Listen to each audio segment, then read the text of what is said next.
کافروں کے لیے سخت ہیں۔ رحماء بینہم، یہ ہے خوبی ان کی، آپس میں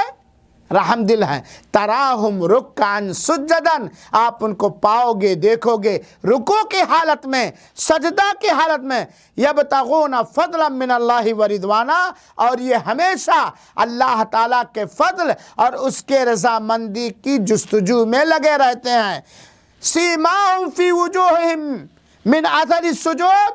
ان کے پیشانیوں پر سجدے کے آثار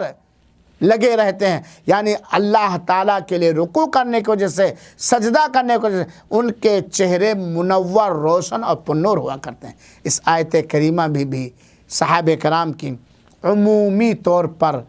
تعریف کی گئی۔ ذرا سوچو، غور کرو، جن کی تعریف آسمان اور زمین والا مولا قرآن مجید کے اندر کرے، اس کے مقام و رتبے کو گھٹانے کہ اگر کوئی ناپاک شخص ناپاک کوشش کرے تو ایسے آدمی کے لیے، چاہے وہ اپنے آپ کو مسلمان کہتا ہو یا کچھ بھی کہتا ہو، ایسے آدمی کے لیے سارے مسلمانوں کا رگ بھڑک اٹھنا چاہیے۔ میرے بھائیو اور ساتھیو، صحابہ کرام کے مقام و رتبے کو بتلانے کے لیے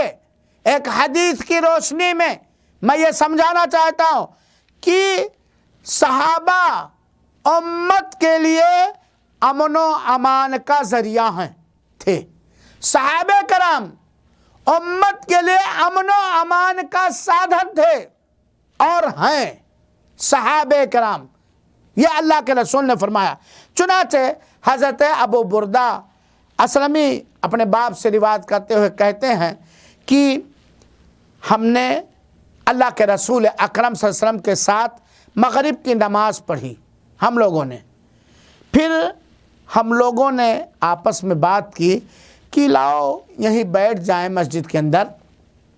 اور ہم اللہ کے رسول اکرم صلی اللہ علیہ وسلم کے ساتھ نماز عشاء پڑھ کر کے بھی نکلیں۔ مغرب کی نماز ہم لوگوں نے سرور دو عالم کے پیچھے ادا کی۔ لاؤ تھوڑا مسجد کے اندر انتظار کر لیں تاکہ عشاء کی نماز بھی آقا کی امامت میں ہم لوگ پڑھ لیں۔ تو ہم لوگ بیٹھ گئے۔ اتنے میں اللہ کے رسول اکرم صلی اللہ علیہ وسلم نمودار ہوئے،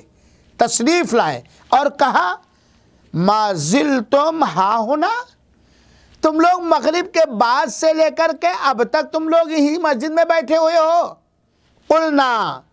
نعم یا رسول اللہ، ہم لوگوں نے کہا ہاں اے اللہ کے رسول اکرم صاحب، ہم لوگ یہی بیٹھے ہیں، مغرب کی نماز آپ کے امامت میں ہم نے پڑھی تو ہم لوگوں نے سوچا کہ یہ شرف اور یہ مقام اور رتبہ بھی مل جائے کہ عشاء کی نماز بھی آپ کے پاس، آپ کے پیچھے ہی پڑھ کر کے جاؤں۔ اللہ کے رسول نے کہا احسنتم، یہ نبی کریم صلی اللہ علیہ وسلم کا جملہ صحابہ کرام کے لیے تزکیہ ہے۔ احسنتم، تم لوگوں نے بہت سندر کام کیا، بڑا بہتر کام کیا، یا تم لوگوں نے درست کام کیا۔ اور یہ کہہ کر کے اللہ کے رسول اکرم صلی اللہ علیہ وسلم نے اپنے مبارک سر کو آسمان کی جانب اٹھایا، اور اللہ کے رسول اکرم کی عادتوں میں سے ایک عادت یہ بھی تھی کہ اکثر و بیشتر حالات میں اللہ کے رسول اکرم صلی اللہ علیہ وسلم آسمان کی طرف سر اٹھاتے رہتے تھے۔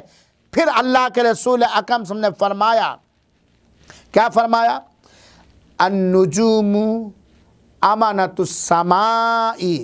فَإِذَا ذَهَبَتِ النُّجُومُ أَتَى السَّمَاءَ مَا تُوعَدُ، یہ ستارے آسمان کے رکھوالے، پہرہ دار یا امین ہیں، اور جب یہ ستارے جھڑ جائیں گے، بے نور ہو جائیں گے، منتشر ہو جائیں گے، تو آسمان کو وہ چیزیں آ جائیں گی جس کا ان سے وعدہ کیا گیا ہے، یعنی قیامت آ جائے گی۔ جب آسمان وَإِذَا النُّجُومُ انْكَدَرَتْ، جب آسمان بفر ادھر ادھر منتشر ہو جائیں گے، بے نور ہو جائیں گے، جب ستارے بے نور ہو جائیں گے، منتشر ہو جائیں گے، تو پھر کیا آ جائے گی؟ قیامت آ جائے گی۔ چنانچہ یہ ستارے آسمان کے پہرہ دار، رکھوالے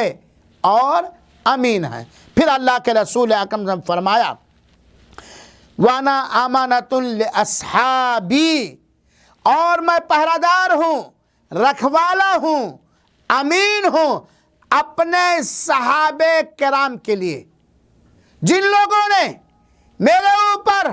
ایمان رکھتے ہوئے مجھ سے ملاقات کی اور اسلام ہی پر ان کی وفات ہوئی، ان کا میں پہرے دار ہوں، ان کا میں گارنٹڈ ہوں، میں ان کا امین ہوں، میں ان کا رکھوالا ہوں، اور جب میں چلا جاؤں گا یعنی میری وفات ہو جائے گی، اتی اصحابی ما یوعدون، تو ہمارے صحابہ کو وہ چیز پہنچ جائے گی جس کا ان سے وعدہ کیا گیا، یعنی جب اللہ کے رسول دنیا سے چلے جائیں گے تو جو اللہ کے رسول اکرم صلی اللہ علیہ وسلم کے وجود سے صحابہ کرام فتنوں سے، ارتداد سے اور دیگر آزمائشوں سے محفوظ تھے، جب اللہ کے رسول اکرم کی وفات پر ملال ہو جائے گی تو پھر صحابہ کرام مختلف فتنوں سے دوچار ہو جائیں گے، مختلف ابتلاءات اور آزمائشوں سے دور ہو جائیں گے۔ پھر اللہ کے رسول نے کہا اصحابی امانۃ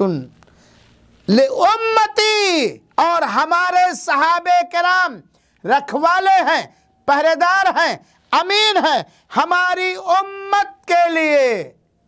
ہماری امت کے رکھوالے ہیں، امین ہیں، پہرہ دار ہیں، اور جب ہمارے صحابہ کرام چلے جائیں گے اتی امتی ما یوعدون، تو ہماری امت کے اندر وہ ساری چیزیں، وہ خرافات، وہ بدعتیں، وہ شرکیہ امور، وہ اختلاف، وہ فتنے پیدا ہو جائیں گے جن کا ان سے وعدہ کیا گیا ہے۔ یہ صحیح مسلم کی روایت ہے اور حدیث نمبر 2533 ہے۔ اور یقیناً آخری صحابی کا انتقال ابو طفیل رضی اللہ تعالیٰ عنہ کا 110 ہجری کے اندر آیا۔ حضرت عمر کی شہادت کے بعد فتنوں کا دروازہ کھلا ہوا، حضرت عثمان اس فتنے سے قتل کیے گئے، اور صحابہ کا دور بدعتوں سے، خرافات سے، انکار حدیث کے فتنے سے اور دیگر غیر شرعی امور سے پاک تھا، لیکن جب صحابہ کرام کا دور ختم ہو گیا تو بدعتیں آئیں، تقلید آیا اور خرافات آئیں اور شرک و بدعت کی چیزیں آ گئیں، انتشار اور اختلاف پیدا ہوا۔ اس صحیح مسلم کی روایت سے پتہ چلا کہ اے لوگو، صحابہ کرام کے مقام اور رتبے کو پہچانو، یہ امت کے امین ہیں۔ اللہ کے رسول اکرم صلی اللہ علیہ وسلم نے فرمایا ہے، آپ کو یہ بات بھی معلوم ہونی چاہیے کہ سارے لوگوں میں سب سے اچھے لوگ نبی کریم صلی اللہ علیہ وسلم کی امتیوں ہی میں نہیں، سارے نبیوں پر ایمان لانے والوں میں، ان کے ساتھیوں میں سب سے بہتر، سب سے افضل، سب سے زیادہ علم والے، سب سے زیادہ ورع اور تقوی والے، سب سے زیادہ دین کی خدمت کرنے والے اللہ کے رسول اکرم صلی اللہ علیہ وسلم کے صحابہ کرام رضوان اللہ علیہم اجمعین ہیں۔ حضرت عائشہ فرماتی ہیں کہ ایک آدمی نے نبی کریم صلی اللہ علیہ وسلم سے سوال کیا، دریافت کیا، ای الناس خیر، لوگوں میں سب سے بہتر کون ہے؟ اللہ کے رسول نے فرمایا القرن الذی انا فیہ، وہ لوگ ہیں، اس زمانے والے ہیں جس زمانے میں میں ہوں۔ کیا مراد ہے اس سے؟ مغیرہ بن شعبہ مراد ہیں، ابو ہریرہ مراد ہیں، سارے صحابہ کرام، چاہے وہ علم والے ہوں، چاہے وہ قاری ہوں، چاہے وہ حافظ ہوں، چاہے وہ پرلے درجے کے چرواہے ہوں، یہ سارے مراد ہیں۔ اللہ کے رسول نے یہ گواہی دی ہے کہ سب سے بہتر وہ لوگ ہیں جو لوگ ہمارے زمانے میں ہیں۔